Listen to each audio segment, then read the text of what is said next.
Halo teman-teman, pada video kali ini kita akan membahas tentang kalor.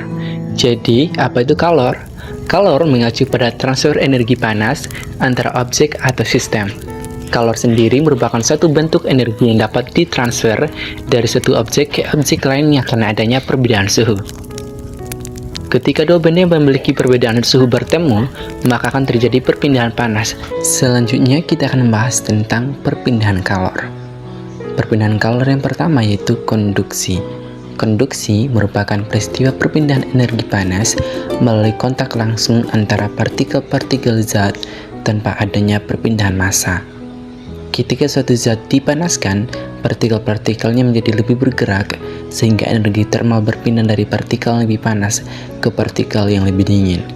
Contoh konduksi adalah ketika kita masak air menggunakan panci, panas dari api akan mengalir ke dalam panci melalui konduksi, sehingga membuat air menjadi mendidih. Selanjutnya itu perpindahan kalor secara konveksi. Perpindahan kalor secara konveksi adalah perpindahan kalor yang melibatkan pergerakan massa atau fluida yang membawa energi termal. Ketika zat dipanaskan, partikel-partikel dalam zat menjadi lebih bergerak dan menghasilkan perbedaan kepadatan. Ini menyebabkan aliran konvektif, di mana zat yang panas naik ke atas dan zat yang dingin turun ke bawah. Contoh perbedaan secara konveksi adalah ketika memasak air. Air yang dipanaskan di dasar panci akan naik ke atas dan menggantikan air yang lebih dingin di atasnya, membawa energi termal ke seluruh panci.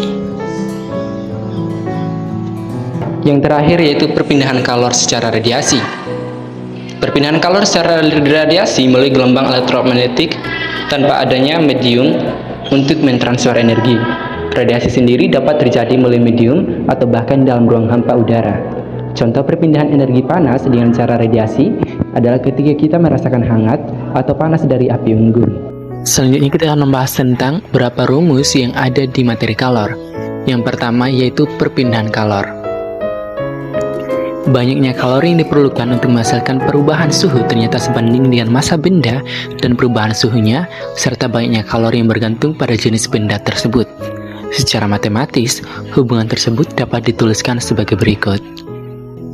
Selanjutnya itu tentang kalor jenis. Kalor jenis adalah jumlah energi panas yang diperlukan oleh 1 kg bahan untuk menaikkan suhunya sebesar 1 Kelvin. Setiap bahan memiliki kalor jenis yang berbeda. Satuan kalor jenis adalah Joule per kilogram per Kelvin atau dalam Joule per kilogram per Celsius derajat. Selanjutnya itu asas Black. Asas Black adalah satu prinsip dalam termodinamika yang dikemukakan oleh Joseph Black, seorang ahli kimia fisika yang berasal dari Skotlandia. Bunyi asas Black adalah sebagai berikut. Pada pencampuran dua zat, banyaknya kalori yang dilepas zat yang suhunya lebih tinggi sama dengan banyaknya kalori yang diterima zat yang suhunya lebih rendah. Asas Black menyatakan hukum kekekalan kalor, sehingga benda yang memiliki temperatur lebih tinggi akan melepaskan energi sebesar Kl, dan benda yang memiliki temperatur lebih rendah akan menerima energi sebesar Kt dengan besar yang sama, atau secara sistematisnya dapat ditulis sebagai berikut.